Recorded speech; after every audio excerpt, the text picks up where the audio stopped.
പ്രിയപ്പെട്ട സുഹൃത്തുക്കളെ, nature life T വിയിലേക്ക് സ്വാഗതം. കഴിഞ്ഞ ഏതാനും ദിവസങ്ങളായി രക്തം കട്ടയാക്കുന്ന സാഹചര്യങ്ങളെക്കുറിച്ചും ആഹാരപാനീയങ്ങളെക്കുറിച്ചും ഞാൻ നിങ്ങളോട് സംസാരിച്ചു. ഇന്ന് വളരെ പ്രധാനപ്പെട്ട 7ാം ഭാഗമാണ് പറയാനുള്ളത്. നമ്മുടെ ഹാർട്ട് അറ്റാക്കിൻ്റെ പിന്നിൽ, ഹൈ BP-യുടെ പിന്നിൽ, സ്ട്രോക്കിൻ്റെ പിന്നിൽ നിർണായകമായ ദുസ്വാധീനം ചെലുത്തുന്ന വളരെ പ്രധാനപ്പെട്ട ഒരു കാര്യം, ഇത് നിങ്ങൾ അറിഞ്ഞില്ല എങ്കിൽ കെണിയിൽപ്പെടും. 10-80 വയസ്സ് വരെ സുഖമായി ജീവിക്കാനുള്ള എല്ലാ ശാരീരിക സാധ്യതകളുമുള്ള ശരീരവും 40-50 ഇടയിൽ അടിമേടിക്കും. പിന്നെ സ്ട്രോക്ക് വന്ന് തളർന്ന് ഒരു ഭാഗം തളർന്നും, അറ്റാക്ക് വന്ന് സ്റ്റെൻറ്റുകൾ കയറ്റിയും, മെഡിക്കൽ ലോബിക്ക്, മരുന്ന് മാഫിയയ്ക്ക് കപ്പം കൊടുത്ത് ദിവസേന കപ്പം കൊടുത്ത് ജീവിക്കേണ്ട ഗതികേടിലേക്ക് വരും. നിങ്ങൾക്ക് നിങ്ങളുടെ ജീവിതത്തിലുള്ള കോൺഫിഡൻസ്, ധൈര്യം നഷ്ടപ്പെടും. പേടി വരും. എപ്പോഴാണ് അടുത്ത അറ്റാക്ക് വരിക, എപ്പോഴാണ് ഈ സ്ട്രോക്കിൻ്റെ ഗതികേടുകൾ കൂടി ഞാൻ കൂടുതൽ ഗതികേടിലാകുക. അതുകൊണ്ട് വളരെ ശ്രദ്ധിക്കേണ്ട ഒരു വിഷയമാണ് ഇന്ന് എനിക്ക് പറയാനുള്ളത്. അത് മറ്റൊന്നുമല്ല, രാവിലെ 6 മണി തുടങ്ങി 9 മണി വരെ രക്തത്തിൻ്റെ കട്ടി കൂടിയിരിക്കും. അത് നാച്ചുറലാണ്, ശരീരത്തിൻ്റെ പ്രവർത്തന ഫലമാണ്. അഡ്രിനൽ ഗ്രന്ഥിയിൽ നിന്ന് കോർട്ടിസോളും അഡ്രിനാലും പുറപ്പെടുവിക്കുന്നത് തുടങ്ങി ശരീരത്തിലെ ജലാംശം രാത്രി മുഴുവൻ ഉച്ഛ്വാസത്തിലൂടെയും വേർപ്പിലൂടെ പോയതുമായിട്ടുള്ള പല കാര്യങ്ങൾ ഇപ്പോൾ നിങ്ങൾക്കറിയാം, നിങ്ങളത് പഠിച്ചു കഴിഞ്ഞു. ഇനി മനസ്സിലാക്കേണ്ട വളരെ പ്രധാനപ്പെട്ട ഒരു കാര്യമാണ്, നിങ്ങളുടെ രക്തത്തെ കട്ടിയാക്കുന്ന ചില മരുന്നുകളുണ്ട്.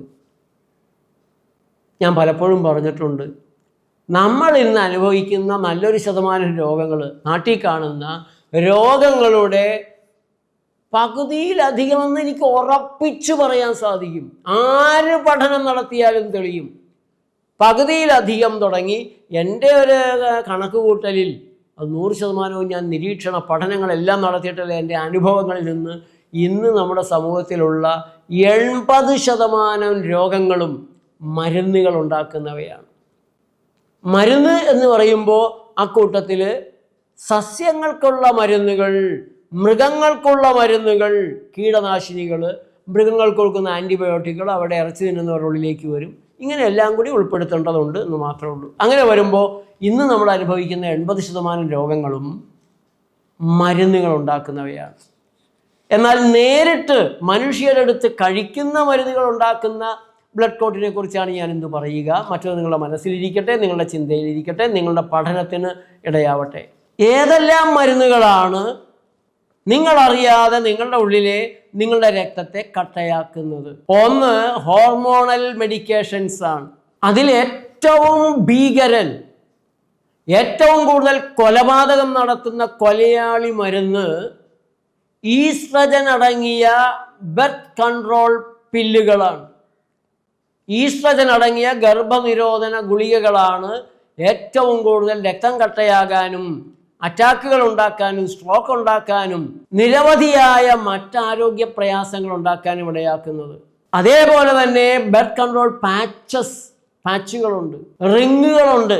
ഇവ മൂന്നും, ഈ 3 തരത്തിലുള്ള ജനന നിയന്ത്രണ മാർഗങ്ങളും, ഗർഭനിരോധന ഗുളികകൾ, പാച്ചുകൾ, റിങ്ങുകൾ, ഈസ്ട്രജൻ അടങ്ങിയിട്ടുണ്ടോ അത് നിങ്ങളുടെ രക്തത്തിൻ്റെ സാന്ദ്രത കൂട്ടിയിരിക്കും, നിങ്ങളെ അപകടത്തിലേക്ക് വീഴ്ത്തും. മറ്റൊന്ന്, ആർത്തവം നിലച്ച സ്ത്രീകൾക്ക് ഹോർമോൺ റീപ്ലേസ്മെൻറ്റ് തെറാപ്പി, HRT എന്ന് പറഞ്ഞൊരു ഏർപ്പാടുണ്ട്. വളരെ അപകടം പിടിച്ചതാണ്. അനേകം സ്ത്രീകൾ പെട്ടെന്നുണ്ടാകുന്ന അറ്റാക്കിൽ വീണ് മരിച്ചിട്ടുണ്ട്. ചെയ്യാൻ പാടില്ലാത്തതാണ്. ഭക്ഷണം നിയന്ത്രിച്ചുകൊണ്ട് ആർത്തവകാലത്തെ പ്രയാസങ്ങൾ നിങ്ങൾക്ക് മാറ്റിയെടുക്കാൻ സാധിക്കും.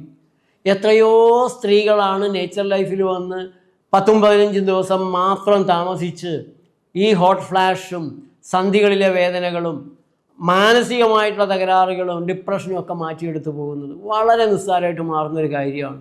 അതിന് ഈ ഹോർമോൺ റീപ്ലേസ്മെൻറ്റ് തെറാപ്പിക്ക് നിങ്ങൾ പോയാൽ നിങ്ങളുടെ രക്തം കട്ടയാകുന്ന ഒരു ദുരന്തം പുറകെ വരും. വഴിയെ നിങ്ങൾക്ക് അടി കിട്ടും. അതേപോലെ ടെസ്റ്റോസ്റ്ററോൺ അടങ്ങിയിട്ടുള്ള മരുന്നുകൾ, അനാബോളിക് സ്റ്റിറോയിഡ് മരുന്നുകൾ, ഈ മരുന്നുകൾ ചുവന്ന രക്താണുക്കളുടെ അളവങ്ങ് കൂട്ടും. അതോടെ രക്തത്തിൻ്റെ കട്ടി കൂടും. ബ്ലോക്കിന്, അറ്റാക്കിന് ഒക്കെയുള്ള, സ്ട്രോക്കിനൊക്കെയുള്ള സാധ്യതകളാകും. പലപ്പോഴും ഇതൊക്കെ കുറഞ്ഞിരിക്കുമ്പോഴാണ് ഡോക്ടർമാർ കൂടാൻ ഈ മരുന്ന് തരിക. അങ്ങനെ കുറഞ്ഞിരിക്കുമ്പോൾ മരുന്ന് കൊണ്ട് കൂട്ടണ്ടേ? പക്ഷെ എത്ര കൂട്ടണം, എത്ര വരെ കൂട്ടിയാൽ നിർത്തണമെന്ന് മണ്ടം മരുന്നിനറിയില്ലല്ലോ. പുറത്തിരുന്ന് ഡോക്ടർക്ക് കണക്ക് കൂട്ടാനും പ്രയാസമാണ്. അതുവഴി നടക്കണമെന്നില്ല. നിങ്ങൾ ബീട്രൂട്ട് നന്നായിട്ട് കഴിച്ച് നെല്ലിക്ക ചമ്മന്തി, കറിവേപ്പില ചമ്മന്തി, വൈറ്റമിൻ സി കൂടുതലുള്ള പഴങ്ങൾ, പച്ചക്കറികൾ, പിന്നെ വെയിലും കൂടെ കൊണ്ട് ആവശ്യത്തിന് ഉറങ്ങിക്കഴിഞ്ഞാൽ നിങ്ങളുടെ രക്തമൊക്കെ തന്നെ ശരീരം കൂട്ടിക്കോളും. ചില മരുന്നുകൾ കഴിച്ച് നിങ്ങൾ രക്തത്തെ തീരെ കുറയ്ക്കുന്ന ഒരു ദുരന്തം ഉണ്ടാക്കാതിരുന്നാൽ മാത്രം മതി.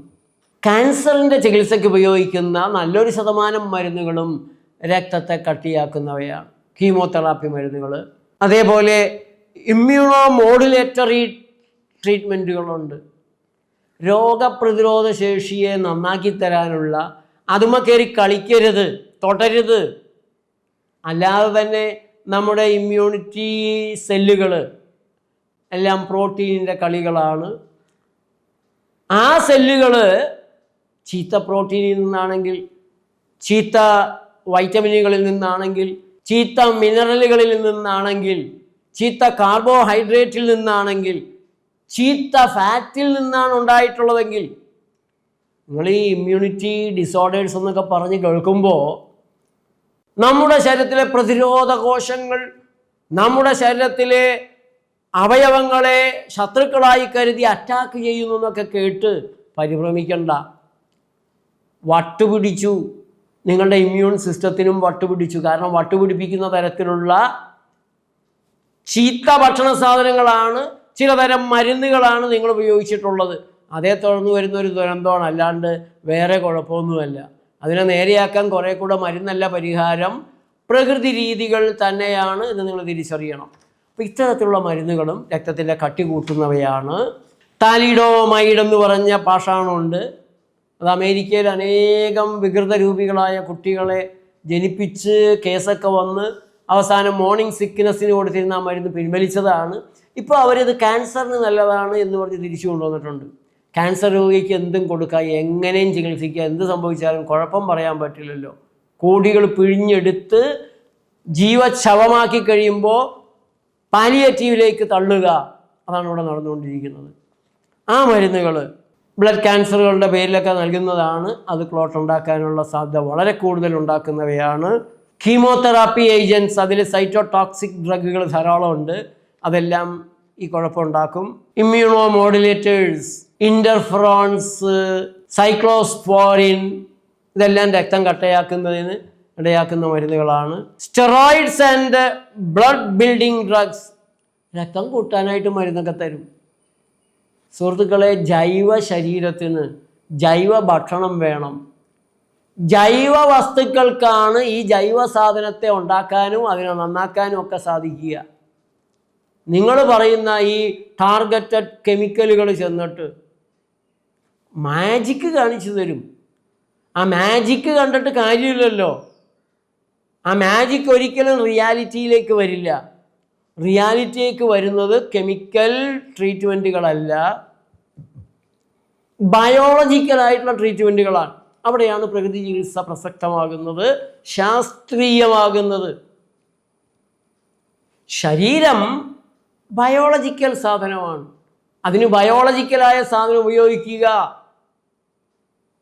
അത്യാവശ്യ ഘട്ടങ്ങളുണ്ടെങ്കിൽ വളരെ പെട്ടെന്നൊരു മാറ്റം ഉണ്ടാക്കേണ്ട, നമുക്ക് സാങ്കേതിക വിദ്യയെ, നമുക്ക് ഈ സൂത്രപ്പണിയെ അങ്ങനെയുള്ള ഘട്ടത്തിൽ മാത്രം ലിമിറ്റ് ചെയ്ത് ഉപയോഗിക്കാം. അതാണ് വിവേകം, അതാണ് ശാസ്ത്രീയമായ സമീപനം.